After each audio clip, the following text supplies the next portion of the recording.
This is the Bleav in Pro Wrestling podcast. Here's Rick Ucchino and SP3 on the Bleav Podcast Network.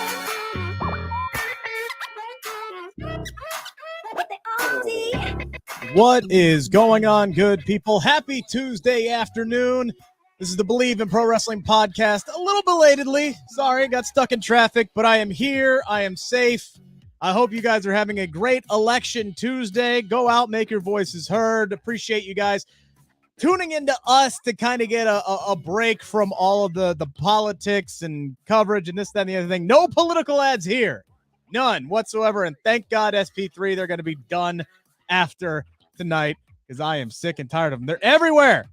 They're everywhere, even on YouTube. Can't even watch my YouTube videos anymore. Jesus. No, they don't even allow you to be happy. I'm happy to be here back on the Bleav in Pro Wrestling podcast to talk about a very interesting, noteworthy episode of Monday Night Raw. I've said it once. I'll say it a million times. I root for things to talk about. And Triple H and Mr. Austin Theory definitely gave us a lot of material to work with.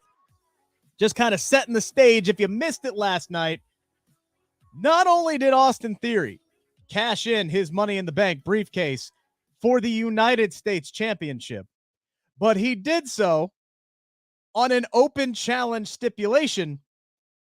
And then on top of that, he lost. Granted, a lot of outside interference from Bobby Lashley involved, but that is the trifecta there for a Money in the Bank cash in that frankly makes no sense. None whatsoever from any way, shape, or form, any angle you look at it. None of that makes sense.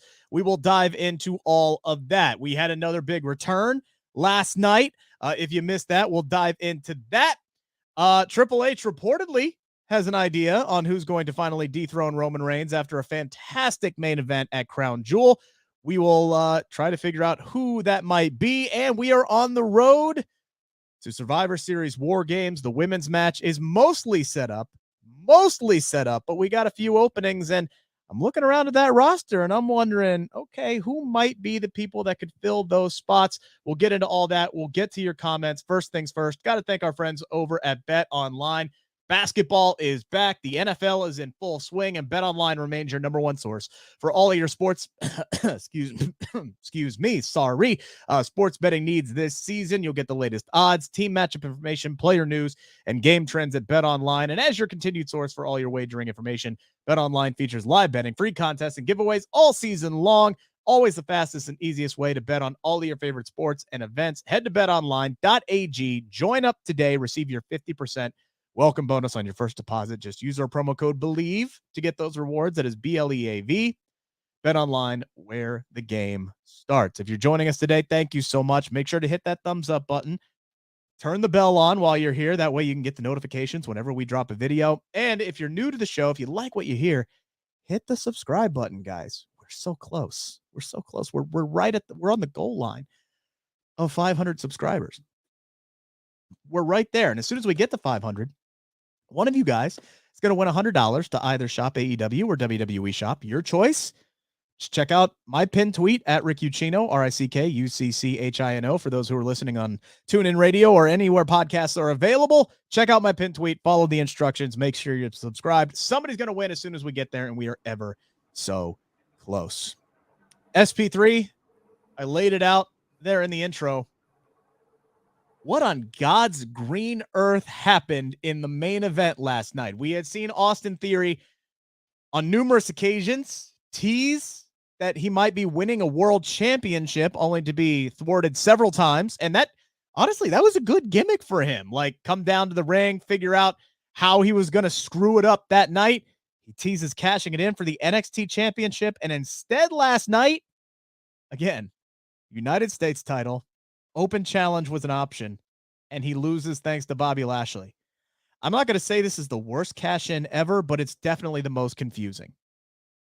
I would argue it might be the worst. The only thing that stops it from being the worst is Baron Corbin cashing in on Jinder Mahal and being rolled up to lose his Money in the Bank cash-in. But I'm sorry, this is a contender to compete with that, because Austin Theory for months tries to cash in on the undisputed WWE Universal Championship. The champion of all champions, the top star in the company, Roman Reigns, the tribal chief, fails time in, time out from different reasons, whether it's Brock Lesnar, whether it's Tyson Fury. He gets thwarted every single time to a rush job of this, where we fast forward literally like 2 months after the last time he tried to cash in at Clash at the Castle. He just decides to cash in not only on a secondary title, because regardless of how much of a great job you think Triple H has done rehabbing the U.S. title, it's a secondary title. It is what it is. It can be a good secondary title if they make it important, but I don't think they've done enough to make it feel like it is the top prize on Raw and make it feel like it's worthy of the Austin Theory cashing in on it. And I talked about this. I tweeted about this last week when they had 2 weeks ago when they had Seth Rollins on commentary during Theory versus Ali, and they talked about, oh, what if Theory cashes in on your U.S. title? I think that was the first time that they were putting it out there to make it a visible thing, because I never even thought it was possible. I was like, Money in the Bank. Money in the Bank is cashed in on the top title. But not only did he cash in on not the top title, he cashed in on the title that he already won. He's the youngest U.S. champion of all time. You know how I remember that? He mentions it every promo. And then 2, he cashed it in on a title that there was an open challenge for. You could have just answered the open challenge. Why did you need to ruin your Money in the Bank contract? Why did you need to basically botch your cash in for a championship that he literally said he was starting to do open challenges? So even if you didn't accept this week, if you waited till next week, you could have answered the open challenge and capitalized on the injured Seth, because it's going to take more than a week to get healthy from that ass kicking he took from Bobby Lashley. But no, oh man, I understand that this is kind of a hindrance that was given to him by the Vince McMahon era, but Triple H has completely just said, I don't even care. Like, I'm just going to I'm throwing it away. I'm putting it away. And for anyone who thinks, oh, it's just a Money in the Bank cash in, he fails, no problem. Regardless of, oh, those other guys were booked by Vince that failed. This is Triple H. All I'm going to say is that this will take a lot on the Triple H regime to recover Austin Theory at this point. Yeah, so I completely missed on commentary where they even mentioned the fact that Austin Theory could cash in on Seth Rollins. So I didn't even hear that on commentary. So this came as a total surprise to me. This is like total video game booking. Like, until last night, the only time that I have ever even heard of anybody possibly cashing in on a championship other than a world title was in WWE 2K. Like, I don't even know what happened. I think I was like storyline with Rey Mysterio as the Money in the Bank cash in, and he cashed it on the IC title. I'm like, what the fuck crazy storyline is this? They would never do that. Well, I was wrong because they did this last night.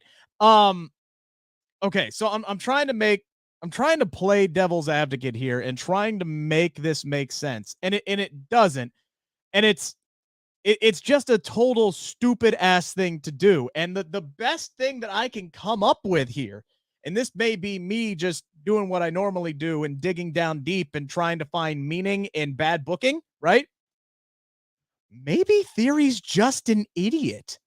Maybe his character is just an idiot and he did a dumb thing in a moment last night where he made a fucking mistake, right? I have seen grown men in professional sports do the dumbest fuck things on the planet. It happens. There is a human element to this where maybe Austin Theory just got lost in the moment. He said, screw it. Maybe the refs wouldn't have cleared Seth Rollins in the moment for the open challenge after he just got his ass whooped by Bobby Lashley. Maybe Seth wouldn't have agreed to wrestle Theory in that moment after the beating. So maybe that is part of it. And maybe they could have conveyed that a little bit better. And then Theory could have got pissed and slammed on the briefcase and said, screw it. I'm cashing this in right now because I want that United States Championship. So there's a little bit of a human element there where maybe Austin Theory just panicked in the moment and did a stupid thing. But I think I'm kind of reaching there because that's the best literal thing that I can come up with is for this to You make think? sense. Why? Well, everybody keeps asking, why would Theory do this? The only reason why Theory would do this is because he's dumb.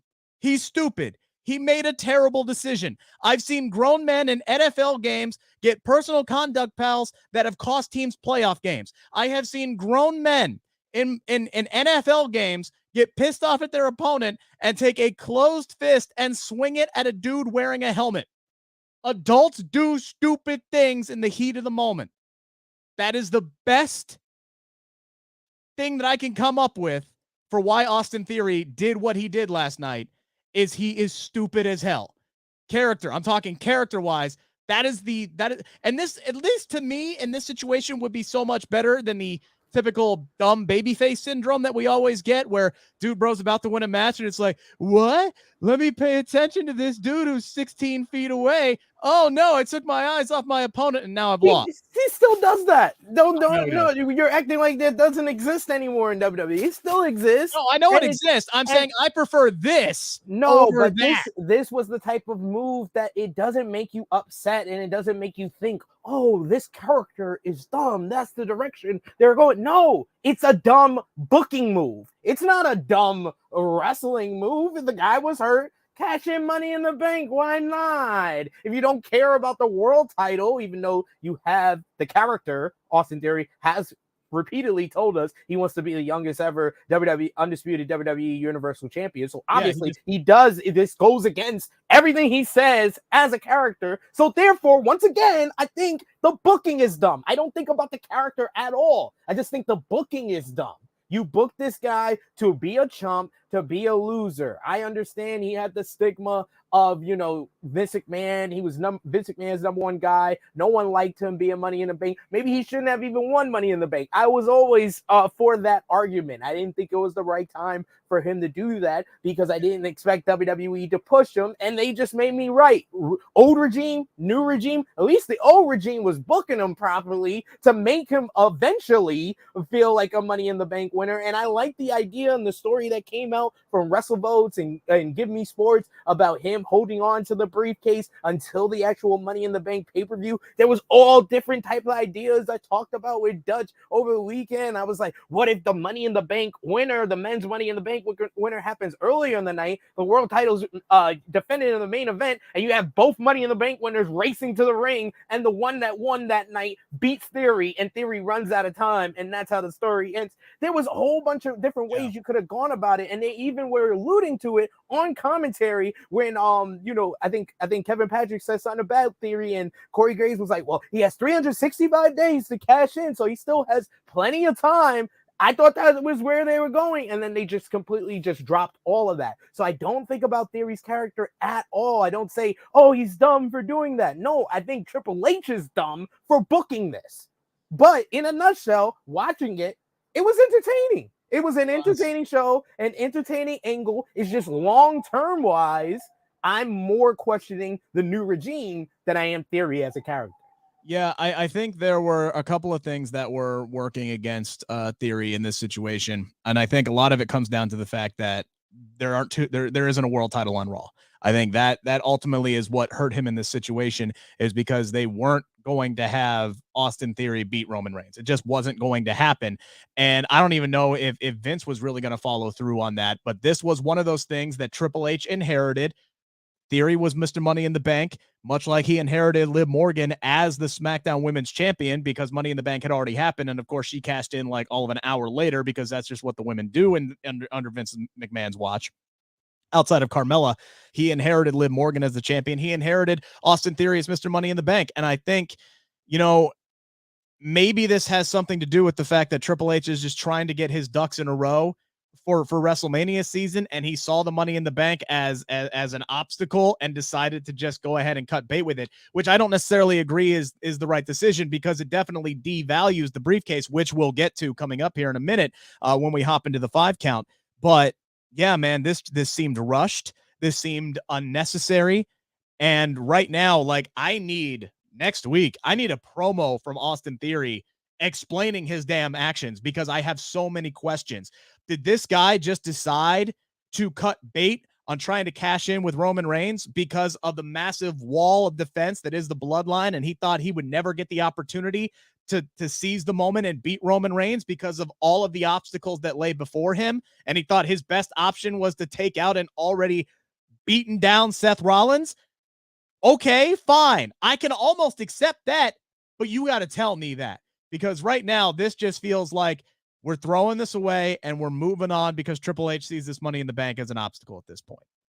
I would have loved for a actual story, even if they come out and they tell me that's the reason why he did it. I would have appreciated an actual story, an actual promo from Theory. There, he's like, well, you know, I've been trying to go after the WWE Undisputed Universal Championship. Whenever Roman is here, it seems like someone gets in the way, and then he's not here most of the time. So I think I've got to think of a different angle to go. And then the appearance on NXT makes sense because they never followed up on him teasing of cashing in. I'd rather him cash in on the NXT championship and lose. At least that's a world title. Right. At least that's an Multiple people are saying that in the chat. Should have cashed in on Braun. Yeah, like cashing in on Braun and losing, or cashing in on Roman and losing, is a hell of a lot better than cashing in on mid-card title and losing. I mean, it would have been better had they just made SummerSlam a triple threat and then he lost. Like, honestly, that would have been better, I think, in that situation, than just having him cash in on the United States title on a random Monday. The question of this now, what does this do to Austin Theory moving forward? I have seen people bring up the idea that, you know, hey, look what happened to Baron Corbin. Look what happened to Damian Sandow. Yeah, John Cena lost the Money in the Bank briefcase, but he was already well established at that point. Baron Corbin hasn't really recovered since then, even though they've given him a couple of nuggets here or there. Last guy to pin, Roman Reigns, beat Kurt Angle, won King of the Ring. He's been given a few nuggets here or there, but he hasn't even sniffed the championship anywhere since he's had that briefcase. And people tend to forget that 2017, people thought Baron Corbin was a future world champion, and him losing and not being able to successfully cash in Money in the Bank kind of killed that. They've done further stuff to kill that, but that was the first thing. He feels closer now than he ever has been since he's had that briefcase, thanks to JBL and the way they're booking him. And that was actually even that, I think you're speaking for yourself. Even that feels like the ceiling is U.S. Intercontinental title, not the World Championship. You got to start somewhere, though. Like, you got to start. Like, he hasn't even, like, he held the mid-card title. He held the United States Championship for like, what, 40 days? That was a part of their attempt to rehab him after he lost Money in the Bank. Was that after Money in the Bank? Yeah, that was after Money in the Bank. You do have a new regime. Triple H is in charge. I do think this could potentially be a good thing for Austin Theory because he wasn't ready to be that guy. He wasn't ready to win a world championship, but like, how does he recover from this? And the way that they did this, you have to question. Actually, I don't even think you have to question. There's no doubt in my mind that Triple H is not as high on Austin Theory as Vince McMahon was, obviously, but Vince McMahon gave him the Drew McIntyre kiss of death, basically, saying that he's a future world champion. I'm not saying this time next year we're going to be seeing Austin Theory in tight leather pants air guitaring, but what I will say is this might be a long road back, and it's going to depend a lot on what Triple H does with him after this. Yeah, it's all about the follow-up at this point. In a nutshell, like I said, watching it was entertaining to watch the whole angle and how it transpired. And, you know, the double turn with Bobby Lashley now seems like he's being positioned as the top heel on Raw. Seth Rollins is now the top babyface. I think that was effectively done, but Theory was a casualty in an entertaining closing segment.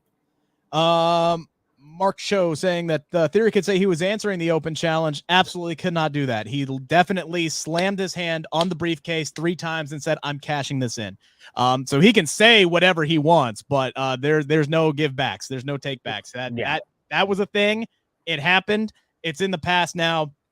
It's all about moving forward. And that said, and that's the thing. If this was still a Vince McMahon era, you could have done the Miz thing where Miz cashed in at TLC and they just gave him the contract back. With Vince involved, they could have done something like that. Yeah. But now that Vince is not his kind of like his daddy and his keeper there, they don't even have that kind of way to kind of sneak out of this. They could always, and I know they brought it up on commentary, as you said, but they could always have Adam Pearce come out one night and say, hey, look, the fine print on the contract says for a world championship. So technically your cash in, while ill-advised and dumb and unsuccessful, was not valid. They could do that. It's a scripted wrestling show, SP3. They can do whatever the hell they want, but I don't know.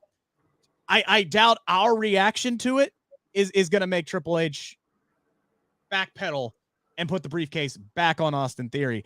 Honestly, if this was the direction they were going to go, I would have rather they had his match with Gargano be for the briefcase and they just put the damn briefcase on Johnny Gargano and have him do whatever the hell he was going to do with it. He's going to move on from this Miz stuff sooner rather than later. It feels like that's ready to wrap up. But I do like what is happening with the U.S. title scene, because now all of a sudden there are a lot of different options who are still involved. And yeah, that does include Ali. Actually, as MCAS brings up here, I'm actually more pissed about what happened to Ali last night than what happened with Austin Theory. Like, Ali he got DJ Jazzy Jeffed last night. Like, he's sitting there on the Jumbotron. He's like, I'm getting ready to go. And then here comes Uncle Phil, AKA Bobby Lashley. Get up out my business. I'm going to just chuck you off the damn screen like you don't matter. Ali is still in the mix, and I still think he's eventually going to be the guy that beats Seth Rollins for that United States Championship, or at least I'm hopeful for that. But seeing what they did to Ali last night doesn't give me a lot of hope for that. I'd like to see a little bit more better booking for him. I mean, Ali, yeah, he got kind of shunned to the side. I thought he was the easy guy to kind of, accept the open challenge and kind of wrap up what we thought was going to be a feud with him and Seth Rollins, but evidently, obviously, that's not the case that they're going with. I think they're going towards the Lashley Rollins as we head into Survivor Series. So, unfortunately, Ali is going to be the man out on the cold. But that's crazy how he pretty much scrapped that whole Ali Rollins feud, it seems like, in this segment. Well, I mean, maybe, because I always said when they first started teasing this, I'm like, okay, that's great. That's great to set this up. And Ali can always be the thorn in Seth's side, but it makes absolutely no sense for Ali to get a United States title shot at this time, because he hasn't done, unless he answers an open challenge, he ain't won any damn matches to earn a United States Championship. I would like to see this kind of be a slow build over the course of several months. And when you're ready to do whatever you're going to do with Seth Rollins when Cody Rhodes comes back, because we both know those two are throwing down again when Cody's healthy, then you can make your move with Mustafa Ali. At least that's what I would do. And again, that's what I'm saying I hope is on the horizon. I do like what they're doing with Bobby Lashley. He made no excuses. He's just about losing to Brock Lesnar at Crown Jewel. He's just absolutely pissed off, and he wants to hurt some people. And I know there are people who want to talk about that tease, but we're going to wait until something actually happens on that front before we dive into whether or not he's just going to be hurting people and making it his business, if you know what I'm saying. Wink, wink, nudge, nudge. We did get another big return last night. I'm going to count this as a big return. I was very happy to see her. We've been talking about it for a few weeks. Who could the OC possibly tab to even up the odds and solve their Rhea Ripley problem? We got the return of Mia Yim, who is back for some retribution. SP3. She is back to lay it down and kick Rhea Ripley's ass, which I'm not sure is going to happen, because I think equally as newsworthy, we definitely got the tease that Bianca and Rhea is coming up here soon, which makes me believe that Mia is not going to get the best of Rhea Ripley and that the Judgment Day ultimately is going to get the best of this series. But two very exciting developments, because Mia Yim is incredibly talented. She got absolutely shafted when she got brought up to the main roster as Reckoning or whatever the hell her name was back then. I'm happy to see her back and being Mia Yim. And I think this is a really, really good fit with the OC. Yeah, I think so too. I think that, there was a lot of options that we talked about, throughout last week, heading into Crown Jewel, and not having it at Crown Jewel, I think pretty much hurt LC, and this was the only thing to kind of extend this feud in some way, because the OC, they did their whole return on the October 10th episode of Raw. Then they did next week. They won a match against the Alpha Academy that same night. AJ lost to Dominic. Then the next week, they got beat down by Judgment Day. The next week after that, they got beat down by Judgment Day. They lost at the pay-per-view, even after saying what their problem was and not addressing said problem. So it not only made them look like losers compared to Judgment Day, it made them look like idiots because they recognized the problem and didn't address it, and they lost because of it. So here they had to bring someone in, and Mia Yim, I'm so happy for her. I know she is someone who is so talented, who did some of the best work of her career in a short stint with Impact Wrestling. Great matchups with Jordan Grace, great match with Deonna Purrazzo, great performance in the Queen of the Mountain match. So Mia Yim, I'm so happy that she's back in WWE, has an opportunity to make her mark here, back on Monday Night Raw without a goddamn mask. I am all here for it. She took off the mask immediately. That's what I was here for. But I think that the only way that they get the better of this situation, if it's an 8-person tag and the OC's ever able to get the pin on someone like a Dominic, I could see that kind of, they could end it right after that and give OC that one win after pretty much being dominated by Judgment Day this entire time. So, but I do think, the long-term direction is Rhea Ripley, who is my pick right now. I am saying it, November 8th, 2022, my pick to win the Women's Royal Rumble in 2023, because I think that was an early tease. I think this is a slow burn to Rhea Ripley winning the Rumble, Bianca Belair holding the title for a whole year, and facing Rhea Ripley at WrestleMania 39. Yeah, absolutely. Because they still, and the only way that I think the OC gets the win here is now you bring Beth Phoenix back, right? Because that's the albatross that we're waiting for here. Is Beth to return to get the match with Rhea and get her revenge. So maybe if they do like an 8-person tag at Survivor Series, maybe even a Survivor Series elimination style match between these two teams, you can have Beth Phoenix get involved and take out Rhea Ripley in that match to maybe help the OC get the win there. My only question is now, when do you do that match? Do you save it for the Royal Rumble? Does Rhea do the pull the double duty that night? Does she beat Beth Phoenix and then go and win the Royal Rumble? Because you don't have a premium live event between Survivor Series and the Royal Rumble now. It's back-to-back big 4 pillar shows. And I would hope that match, Rhea and Beth Phoenix, would be on a premium live event and not like on a special Monday Night Raw or something like that. So it's going to be interesting to see, but I would not be mad at that one iota if Rhea Ripley does end up winning the Royal Rumble. Not at all. Ace saying Mia Yim got absolutely no reaction. I'm not saying she'd get the biggest reaction in the world, but that crowd last night was dog ass. That was the worst crowd WWE has had in quite some time. Like, I said that I do now a review for Raw over on Patreon, and one thing I will say that I said on that review was this show could have been one of the better shows of the regime, and that crowd took everything down a notch by their total lack of reaction, and the signs were there early, from as soon as the first segment when Xavier Woods is saying these great lines and waiting for a response and he's not getting one. I was like, we're in trouble on this episode. Yeah. The only person that I think they really popped for the whole night was Rollins. And even his reactions weren't great. Like, he did the whole hold the microphone out to the crowd thing, and barely, maybe the 2 dudes in the front row said something. I'm like, why did y'all come to this show to sit on your hands and do nothing? It's okay. You're allowed to scream and yell and get excited and get up all up ons, man. Like, that crowd was just terrible last night. I'm happy you brought up the New Day Usos segment because I thought that was absolutely spectacular. We're going to get into that here in a few, but let's dive into this first, shall we? It's time to answer the 5 count on the Bleav Podcast Network. Saw a lot of people, SP3, after the main event last night saying something along the lines of, it is time to end the Money in the Bank briefcase, put it on hiatus, get rid of it, this, that, and the other thing. It is dead. Rest in peace to the Money in the Bank briefcase. I like to look on things on the brighter side, so I'll ask you this question. Did last night do more to devalue the Money in the Bank briefcase or more to elevate the United States Championship, which you called a mid-card championship? And it is a secondary title, but it's the only one that Raw has right now. Did that do more to elevate that, or do you think it really did kind of hurt the Money in the Bank briefcase here?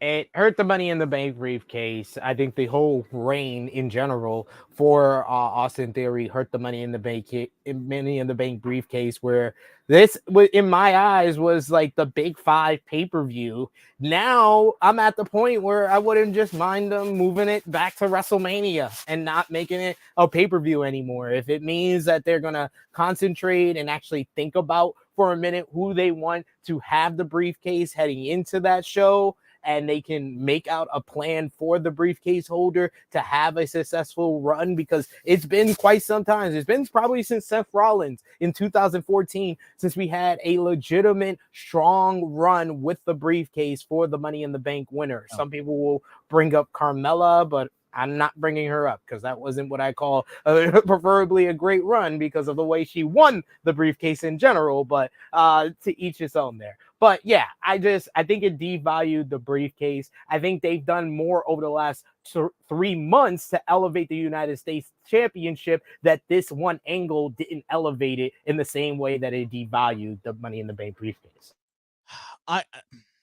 And part of me is looking at it as like everything that you just said. How much value did the Money in the Bank briefcase truly had? I mean, you go back and look what happened when they gave it to Otis and then they hot shot it to the Miz. And like you said, you brought it up, he cashes it in, but then it was like, no, he gets the redo. And then he does cash it in on McIntyre and he wins the WWE Championship for the second time in his career, only to basically just get his ass handed to him on a silver platter by Bobby Lashley all 8 days later. Now, granted, that whole maneuvering made Bobby Lashley look like $1 million that night, and Miz played his role to perfection. But I wouldn't necessarily say that Money in the Bank briefcase held a whole lot more value. That it has steadily gone down over the last few years, and long gone are the days of CM Punk and Edge and those big cash-ins and those career-altering moments. Big E was nice, could have been executed a lot better. I think we'll all agree on that.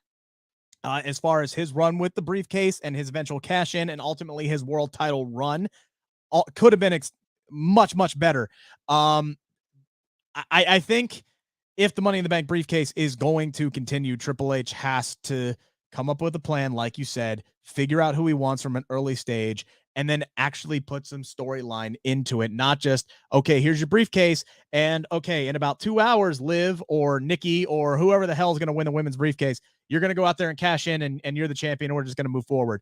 And yeah, okay, whether your name is Theory or Dolph Ziggler or whoever, you're just going to lose for an entire year, and then we're going to have you cash it in, and you're going to be our big bad heel. It's the same old trope over and over again. I think this was just kind of like the straw that broke the camel's back for a lot of people last night, even though, like you said, it was entertaining, it was interesting, it got people talking about the Money in the Bank briefcase, but maybe not necessarily the way they want it.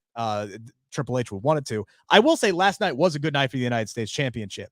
This did elevate it, and it wasn't just that one segment either. You also had earlier in the night Finn Balor coming out to answer the Open Challenge initially and said, hey, look, you cost me gold back in 2016, so I'm here to take this from you, kind of putting the United States Championship on the same level as the Universal Championship, at least a little bit. But I will say, if I had to pick one, I think this does devalue the briefcase a little bit more than it did elevate the United States title, although I do appreciate Triple H trying. I really, really do. But Raw needs its world championship back. But at least Seth Rollins, a babyface-ish Seth Rollins with the United States title as its top championship, you could do a lot worse. Speaking of Triple H, after Roman Reigns defeated Logan Paul in a very, very good main event at Crown Jewel, I mean, you got to give his props. Whether you like him or not, Logan Paul is way better at this than he has any business being after 3 matches. That was spectacular. Made all the even more impressive by the fact that he tore every major ligament in his knee like halfway through the damn thing. Finishes the match. Incredible. At the end of the day, though, it's Roman Reigns who walks out. We all figured it was going to happen. He's well over 800 days now as the WWE Universal Champion, Undisputed Universal Champion, whatever you want to call him. Reports are that Triple H has a quote-unquote idea on who he's going to have dethrone Roman Reigns, even though it may not happen for a while. Strap in, folks. I think Roman's getting to 1,000 days. But I'll ask it, SP3. Not Logan Paul. Not going to happen anytime soon. Triple H has an idea. Okay. Who? Who could you possibly think is the idea floating around in Triple H's head right now?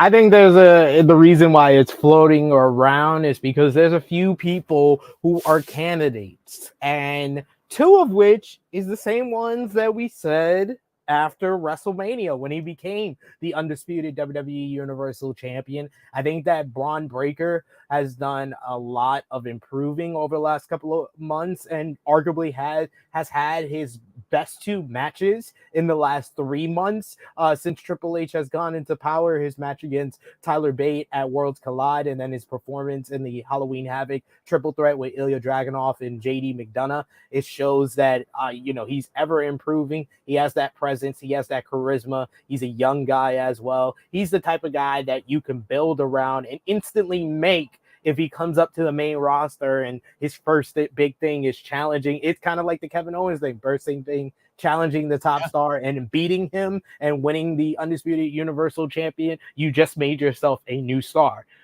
Cody Rhodes completing that journey, completing that story. And, it's what a lot of fans are here for. This is what Cody Rhodes came back for. They want to see that story be completed, and they want to be along for the journey to see him finally win the championship. And there's no greater guy for him to beat than Roman Reigns. And plus, that's like one of the bigger matchups WWE can offer from their full-time roster.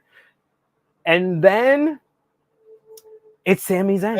Say it. Sami Zayn. Say it loud. Say it proud. It's Sami Zayn. Sami Zayn is the hottest babyface that they have playing a heel right now, and they're just waiting for the moment to snap their fingers, to flip that switch and allow the fans to cheer for Sami Zayn, to rally behind him. I think that it's those three names that are kind of going around Triple H's head, and he's debating, the pros and cons of all of them.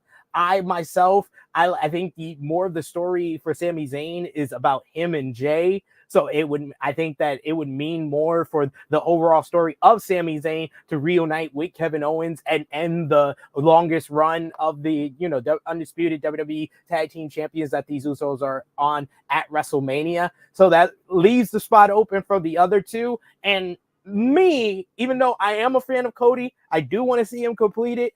I feel, and I still stand by this, the story is more about Cody winning the championship more than it will be about him dethroning Roman. So I think Braun Breaker is the answer for a guy who is talented, who, we don't know what the potential, where he can actually reach, but you can instantly make him a star by him beating Roman. And he has that look like Undertaker said. He said only the Brock Lesnar, because Brock Lesnar could look like the guy that can end the streak. That's how I feel about Braun Breaker. This long title run, Braun Breaker looks like the type of guy that could come up on the main roster and beat Roman Reigns. So that's why I will take Braun Breaker. Steven saying Gunther. I think it's too soon. I think his booking has been spectacular, especially since Triple H has taken over. I love the fact that Imperium is back together. Keep that man the way going. His Intercontinental title run should be extremely long. I know the fact that this whole World Cup thing that they're doing on SmackDown is to earn a shot at the Intercontinental Championship. I'd like to see somebody like maybe a Drew McIntyre win that. You need something for him to do, and selfishly, I want to see Drew McIntyre and Gunther beat the hell out of each other, but Gunther should still win that matchup. Like, I think he's fine on the path that he is on. I am with you 100% on Sami Zayn. It feels like that is the direction that it needs to go with this. Like, he is encompassing the entire bloodline at this point. He is the most over person. All he's got to do is pick up a microphone, and the crowds, maybe it wouldn't have happened last night in Wilkes-Barre, but the crowds are losing their damn minds whenever he gets, and everything he's doing hits. He is hitting home run after home run after home run. His work has been impeccable. And I know we're sitting here saying, hey, well, it makes more sense to go with Jay. Jay possibly has a broken wrist right now, which, we're going to talk about here in a second when we get to this tag team title match on Friday. What if, maybe part of the setup here, and Sean Rossap brought this up on Twitter, if Jay can't continue as SmackDown World Champion, is have Sami Zayn fill in for Jey Uso as the tag team champion and have him and Jimmy run with those tag team titles for a while before you get to whatever you're going to do past WrestleMania season. Because if it is Sami Zayn, assuming that The Rock is facing Roman Reigns, he ain't dropping this belt anytime soon. So there's still a lot of ground that you got to cover several months before you can even pull the trigger on doing Sami Zayn versus Roman Reigns. I will say one other name that deserves mention is Seth Rollins. I think the story is still there. He does have Roman Reigns' number. He is still owed a rematch in my book from based off of what happened at the Royal Rumble earlier this year. And if you're going to bring back Cody and have him win it off of somebody, Seth Rollins makes all the damn sense in the world. I know you don't care about Cody and Seth Four at this point. We're going to get it at some way, shape, or form. I do agree with that. That feels like a waste. That feels like a waste of Roman's reign if Seth Rollins wins it, because you want to make a new star. That's the whole thing. And I get why. That's why I said Braun Breaker. That's why I even brought up, Sami Zayn or Cody Rhodes, because at least that is the biggest win of their careers. Even if Seth beats Roman, I couldn't say that's the biggest win of his career. Still, it's not bigger than WrestleMania 31. So, that would be a waste. Let's turn our attention to what we're going to see on Friday, which is going to be the New Day and the Usos for the Undisputed Tag Team Championships, a match that we have seen ad nauseum. But you know what? I don't care, because it's good pretty much every damn time that these two get together. And they did, excuse me, an absolutely incredible job of making people care about this match all over again last night with their promo exchange, which was absolutely brilliant. It was brilliant in its simplicity. It wasn't a bunch of overhyped insults. It wasn't a rap battle. It wasn't anything silly or stupid. It was simple, powerful dialogue, playing off of their history and showcasing two incredible tag teams who took two completely different, albeit extremely difficult roads to success, and are going to fight over World Tag Team Championships. It was an absolutely perfect segment last night until Riddle showed up and completely ruined it. And excuse me, the bong stuff is genuinely hilarious. I had no problem with the bong stuff. That was not the time or place for it, and that's what ruined it for me. That was a perfect segment until Riddle came out.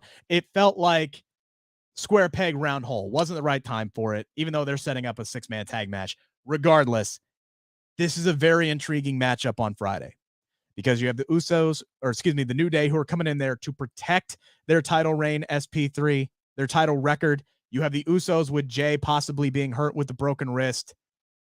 Could we see a title change here? Will the New Day capture the tag team titles on Friday and protect their record and win the tag belts for, I think, the 12th, maybe 13th time? I've lost count. I think it's like 12. No. I think the Usos retain and they hit the record. The New Day already have, the lead as far as the most title reigns between these two teams. And I think the New Day are going to have other tag team title reigns, but it's not the right time to end this reign. I think, like I said before, the title reign needs to end at the hands of Kevin Owens and Sami Zayn at WrestleMania. That feels like the right team, the right time, the right story to finish this run. You want to, make it feel like it has a proper conclusion, and I think they did a good job of building up to this matchup. And the Usos versus New Day, I will tell you, before day one, I was sick of this matchup, never wanted to see it again. When it was announced for day one, I was like, oh my god, I've seen this match 400 times. And then they had the best match at day one. They have good matches, they have good to great matches every single time, but I am at my limit as far as seeing it. But this feels like the right story. It feels like the right time. Honestly, I wish Crown Jewel was a week later, because if it was this Saturday, and it would have felt like an even bigger matchup being on a pay-per-view stage, in a stadium in Saudi Arabia with 1 day left before the title reign is tied by the Usos. I think it would have been a little bit better, but being it on TV, hopefully it pops a good rating and people could see that the New Day still retained, still popular, still are stars, and the Usos, they've done such a great job of building them as one of the greatest tag teams in WWE history. Yeah, I think for me, the X factor is Jay's wrist and how injured it really is. He's been able to work through it. He's worked 2 matches now with this wrist. Don't know if it's really kayfabe or not, to be completely honest with you, but they're bringing it up for a reason. And I'm wondering if the direction they decide to go is ultimately to slide Sami Zayn in that role where he fills in for Jay. I think that's a juicy story that could carry for a few weeks until Jay is healthy. And you could even have a situation where Jimmy and Sammy are just absolutely gelling as a team, and all of a sudden Jay's ready to come back, and maybe Jimmy's like, "No, dog, why don't you slow down for a little bit? You know, we're kind of cooking over here. You don't want to mess up any kind of flow that we got going on." I think that would be a great story. I do think the Usos are going to retain, but I do think it's kind of poetic that the last defense for the Usos to get to that record-breaking day is going to be by beating the New Day. So I like them setting up this matchup on Friday. We knew it was coming. We've known it's been coming for several weeks at this point, but now it is official. We are getting our women's WarGames match at Survivor Series. It is a 10-woman match. We have 7 of the competitors in this match at this point. SP3, who are the other 3 going to be? This is we have Damage Control and Nikki Cross on one side. We'll talk about what Nikki did last night in a second, which was genuinely hilarious. But we got those 3 on one side. We got this team of Bianca and Alexa and Asuka on one side. We got 3 spots to fill.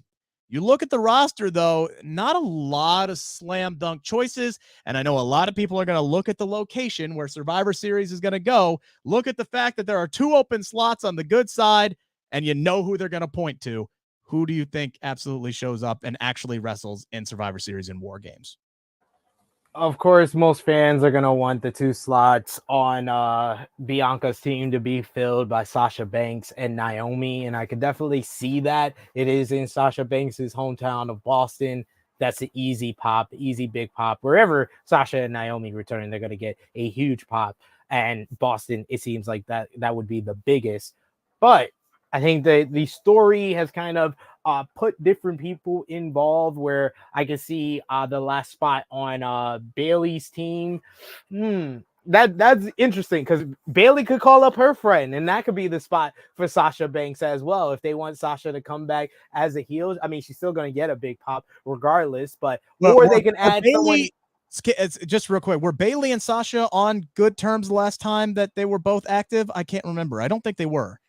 The fact that you said I can't remember, and you think the majority of fans don't also remember, they don't remember. They weren't on good terms, but they don't. WWE don't expect anyone to remember that. So she could just say, "Oh, I called up my best friend Johnny Gargano and Tommaso Ciampa. They had one final beat, but the other week Johnny Gargano said I was just on the phone with Tommy." So yeah, like they don't expect you to remember where they were last. So I could easily see that. But I think the story is kind of dictating where the babyface team, they're going to add Candice. Candice LeRae is going to be back on their side. And I could see them throwing in someone new, someone returning that's not Sasha and Naomi. I think maybe we could get Sasha at this show, because Boston just seems like the perfect setting and she could be on anything. So I'll throw Sasha's name out there for... Maybe I'll put her on the Damage Control team. I think that's just more interesting for me. And then the final spot, it's either going to be either Becky or someone returning, which is like, I think maybe Tegan Nox. Yeah. That's a nice little story in there with her history with Dakota Kai. Yeah, absolutely. I think a lot of people are going to be, wishful thinking. They want it to be Sasha and they want it to be Naomi. If that's the case, you need to have it be a mystery heading into Boston, right? Like, we don't know who the competitors are going to be, but at that situation, we'll know who the competitors are. Like, you need that pop for Sasha, especially her music hits and the crowd in Boston just loses their ever loving mind. And then you make her the 5th and final entrant for that team you just get the crowd building and building and building, waiting to see Sasha come into WarGames. If that's what they decide to do, if that's the direction that Sasha decides to make. She did put out that video, just last week, saying she'd been waiting for this day that's coming up for 6 months now, and something exciting is coming on the horizon. So she's teasing, something big coming up. Boston, Survivor Series, WarGames, it makes a ton of sense. I think the more likely thing, though, that we're going to get from the babyface standpoint is somebody like Candice LeRae. That makes sense from a storyline standpoint, and maybe a returning Becky if she is healthy enough to kind of continue that story that they started at SummerSlam, but were not able to continue because of Becky's shoulder injury. that might be a tough ask of Becky saying, hey, your first match back, by the way, from an injury, you're in WarGames, saddle up, let's go. So that might be a tough ask, which, again, you got to look for a baby face out there, maybe somebody who's crazy that could counteract the craziness of Nikki Cross. And somebody did bring up the fact earlier that Liv Morgan is in the trailer for Survivor Series WarGames. Doesn't always mean anything. I remember one time interviewing Liv Morgan ahead of a pay-per-view that she wasn't even on the card for. So it doesn't always necessarily mean something, but I think she could fit there. As far as the last spot for the Damage Control team, I know people are saying Rhea in the chat doesn't look like doesn't make sense for her to be involved in this from a storyline standpoint. I'm still crossing my fingers for a return, and that could be somebody like a Tegan Nox. That could be Piper Niven. I think that could be a great spot for Piper Niven because we have not seen her since Nikki and her had been arguing backstage back and forth. So if you had to put a gun to my head and said, hey, pick 3, I will go with Piper Niven to round out the heels, and I will go with probably Liv Morgan and Candice LeRae to round out the good girl side, even though I think a lot of people are hoping for the Becky and Sasha's and the Naomis of the world.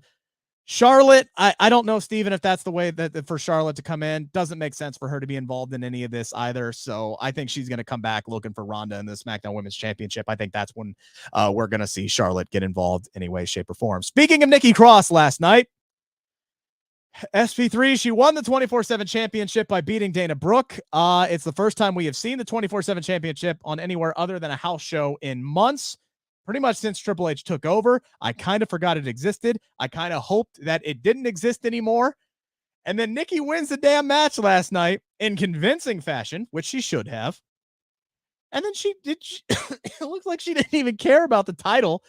Like Bayley had to walk over and place it on her shoulders. She's just walking and staring at the lights like she's a mosquito getting ready to go into the bug zapper.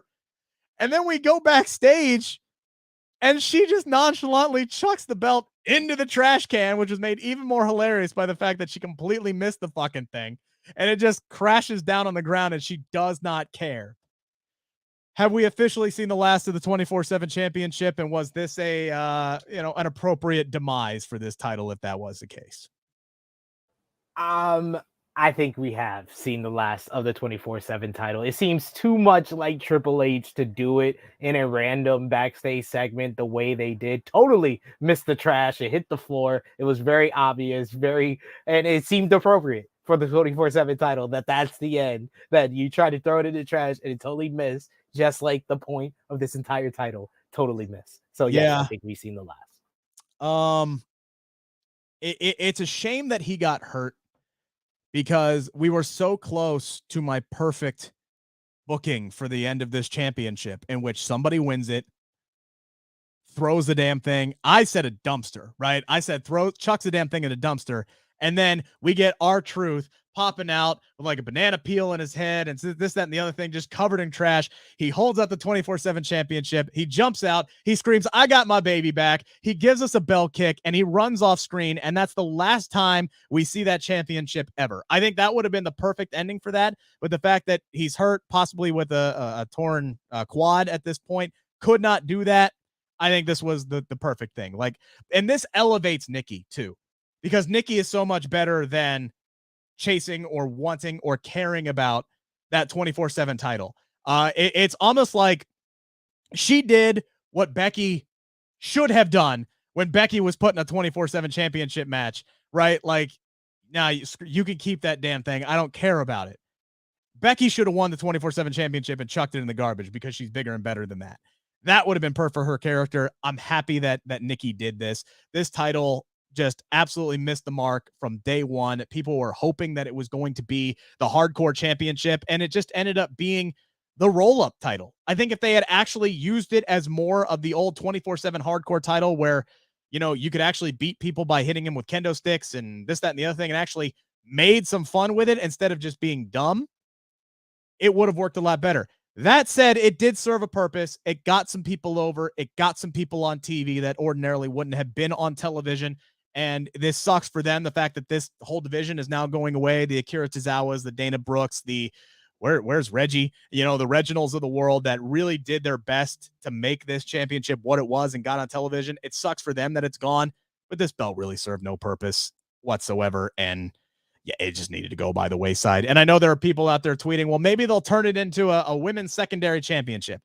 They're not going to do that. If they give us a women's secondary championship, they will just introduce a women's secondary title. They're not going to take a championship that no one gives a fuck about and just say, well, now it's the women's intercontinental title. Hooray. No one's going to do that. Absolutely no one's going to do that. So cross your fingers if you want a women's secondary title, but I think it's going to be a long time before we get that. And let's just focus on actually booking the tag team division correctly first, which we didn't have time to get into it today, but it could have been a lot worse, SP3, for Damage Control at Crown Jewel. I did love the finish to Bayley and Bianca, and I loved Bayley's storytelling last night where she was genuinely pissed off that she lost that match, as she should have been. Didn't want to talk to commentary, didn't want to do anything. Is just focused on WarGames, and Damage Control needs to win WarGames. They got to get this done. SP3, congratulations are in order for a True Heel Heat as you guys passed 3,000 subscribers today, and you guys got another show coming up this week, yeah? Yes, thank you all who have supported us on the True Heel Heat YouTube channel. We hit 3,000 subscribers today, an appropriate week to do it because this Saturday, 11:05 a.m. Eastern Time, True Heel Heat 200 will be celebrating 200 episodes of our flagship podcast. So, and 3,000 subscribers. So join us for that. Join us for AE Ramble on Thursday, 1:05 p.m. Eastern Time with myself and Jimmy talking about AEW Dynamite. Big time. We are closing in on 500 subscribers, which is incredible for the fact that we've only been around for 11 months. So thank you guys so much for all of the support.